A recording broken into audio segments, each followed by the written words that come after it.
Signore esteja convosco. Ele está no meio de nós. Proclamação do Evangelho de nosso Senhor Jesus Cristo, narrado por São João.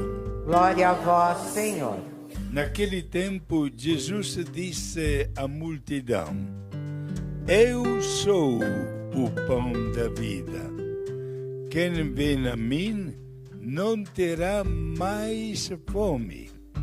E quem crê em mim nunca mais terá sede. Eu, porém, vos disse que vós me vistes, mas não acreditais. Todos os que o Pai me confia virão a mim, e quando vierem, eu não os afastarei. Pois eu desci do céu, não para fazer a minha vontade, mas a vontade daquele que me enviou. E esta é a vontade daquele que me enviou, que eu não perca nenhum daqueles que ele me deu, mas os ressuscite no último dia. Pois esta é a vontade do meu Pai, que toda pessoa que vê o Filho e nele crê, tenha a vida eterna, e eu o ressuscitarei no último dia. Palavra da salvação. Glória a vós, Senhor. Em pleno clima de Páscoa, alegrando-nos pela vitória de Jesus sobre a morte, nós também vibramos de alegria. Somos pessoas contentes. Afinal, Jesus ressuscita para nunca mais morrer, e Ele é o pioneiro. Isto é, do mesmo jeito como aconteceu com Ele, irá acontecer para cada um de nós. É porque na liturgia tem aquela oração especial da consagração, onde tem estas palavras: lá na pátria do céu, ninguém mais vai sofrer, ninguém mais vai chorar, ninguém mais vai ficar triste. Palavras muito bem apropriadas e bem colocadas. Só que a natureza humana nos leva a ser um pouquinho como São Tomé. Se eu não coloco o meu dedo, se eu não toco com as mãos ou não piso nos pés, eu não vou acreditar. Por isso que o Evangelho de hoje disse: eu vos disse que ressuscitaria, mas vós não acreditais. Aí, que palavra pesada que sai da boca de Jesus. Ele dá uma bronca. Não esqueçamos, inclusive, que até na hora da paixão e da morte violentíssima de Jesus na cruz, houve alguém que disse: se tu és mesmo Deus, sai da cruz e nós vamos acreditar em ti. E todos os milagres que Jesus já tinha feito naqueles 3 anos, ninguém falava nada disso. Gente, em primeiro lugar, somos pessoas tão queridas para Deus que a vontade divina se identifica com a nossa santificação. A vontade que não se perca nenhum daqueles que o Pai me deu, fala Jesus, né? E para alcançar este objetivo, eis que Jesus, num gesto de infinito amor, instituiu horas antes, né, da sua paixão, do processo sumário que o condenaria à morte, horas antes da sua morte violentíssima na cruz, instituiu a Santíssima Eucaristia. Quando ele benzeu e partiu o pão, benzeu também o cálice com o vinho e soltou aquelas palavras: tomai e comei, tomai e bebei. Aqui não temos mais nem o pão e nem o vinho, mas o corpo e o sangue dele. E este discurso altamente eucarístico vai ocupar bastantes dias da nossa liturgia, porque a presença de Jesus no Santíssimo Sacramento, para ser não somente adorado, mas também para tornar-se nosso alimento espiritual, justifica o nosso modo de ser e de agir, qualquer que seja o estado da nossa vida, dentro da nossa família, numa comunidade religiosa, para mim também como sacerdote. Quantas vezes comungamos? Centenas, milhares. Daqui a 4 dias eu agradeço a Deus pelos meus 50 anos de padre. Nunca deixei de lado a Eucaristia. Aliás, nos fins de semana, várias vezes, especialmente aos sábados e aos domingos. Quantas milhares de vezes nós recebemos a Eucaristia? Mas será que a recebemos sempre com a devida preparação, com o devido agradecimento? A Eucaristia é mesmo o centro das nossas ações.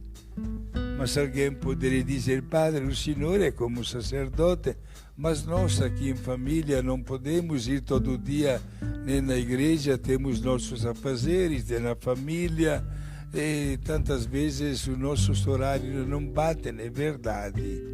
Mas você pode também fazer a comunhão chamada espiritual, desejando como se Jesus entrasse no teu corpo naquele momento. Você vai se sentir cada vez mais confortada pela presença de um Deus que age para o nosso bem e santifica a nossa existência. Estava lendo nestes dias uma página belíssima na vida de um jovem religioso que nem chegou a ser padre, São Luís Gonzaga, jesuíta, da mesma ordem religiosa do nosso querido Padre Eduardo. Faleceu somente com 22 anos de idade. E naquela época, exatamente quando foi descoberto o Brasil, lá na Europa, onde vivia este jovem chamado Luís Gonzaga, os fiéis, inclusive até os seminaristas, podiam receber a comunhão, mas uma vez por mês. O diretor espiritual e confessor deste jovem Luís Gonzaga, conhecendo o teor da vida espiritual dele, lhe deu licença de poder comungar uma vez por semana, exatamente às quintas-feiras. E ele dedicava 3 dias da semana para se preparar para receber a Eucaristia e 4 dias de ação de graças pela comunhão sacramental que recebia. Um dia, ele entrou na igreja, não era o dia dele de poder comungar, não era uma quinta-feira. Ele ficou lá no fundo da igreja, desejando tanto receber a Jesus, sobretudo quando chegou o momento da comunhão e vários fiéis saíram dos bancos, era o dia deles de receber a comunhão.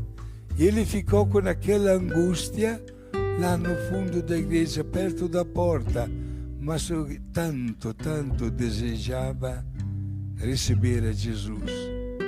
o que aconteceu? Quando o padre mostrou a hóstia sagrada, dizendo: eis o Cordeiro de Deus que tira o pecado do mundo, a hóstia saiu da mão do padre numa altura de 2 metros do chão, percorreu o corredor central da igreja e todo mundo olhando esta hóstia suspensa no ar, o padre atrás da hóstia e com os coroinhas também e com os fiéis. Onde que ia esta hóstia? Foi direto na boca de Luiz Gonzaga. Olha, meus amigos, são fatos exatos não comuns, mas que são um sinal de como Deus aprova o grande desejo de estar dentro de nós. E a nossa boa vontade. Não sei se alguém me acompanhou ontem à noite no programa de Eclésia, falamos da Luísa Picareta, a grande mística, e deixei escapar mais de uma vez um pormenor. Por 62 anos, o estômago dela não aceitava nenhuma comida. Ela tomava café, almoço e janta, e menos de meia hora depois vomitava tudo. Por 62 anos. A única coisa que não vomitava era a hóstia sagrada.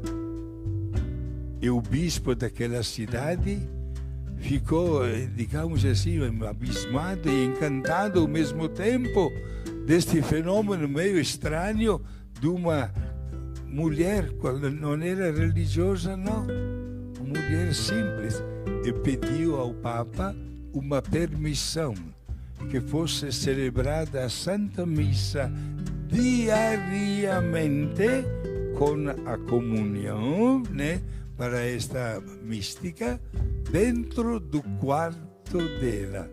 Até hoje tem um armário que é aberto, era um altar praticamente, né? E o sacerdote celebrava diariamente a Santa Missa no quarto desta mulher mística que por 62 anos alimentou-se única e exclusivamente da Santíssima Eucaristia. Pão vivo, descido do céu. Quem vem a mim, são palavras de Jesus, não terá mais fome. E quem crê em mim, nunca mais terá sede. Meus amigos, pensemos, como é que nós nos preparamos para a nossa Santa Comunhão?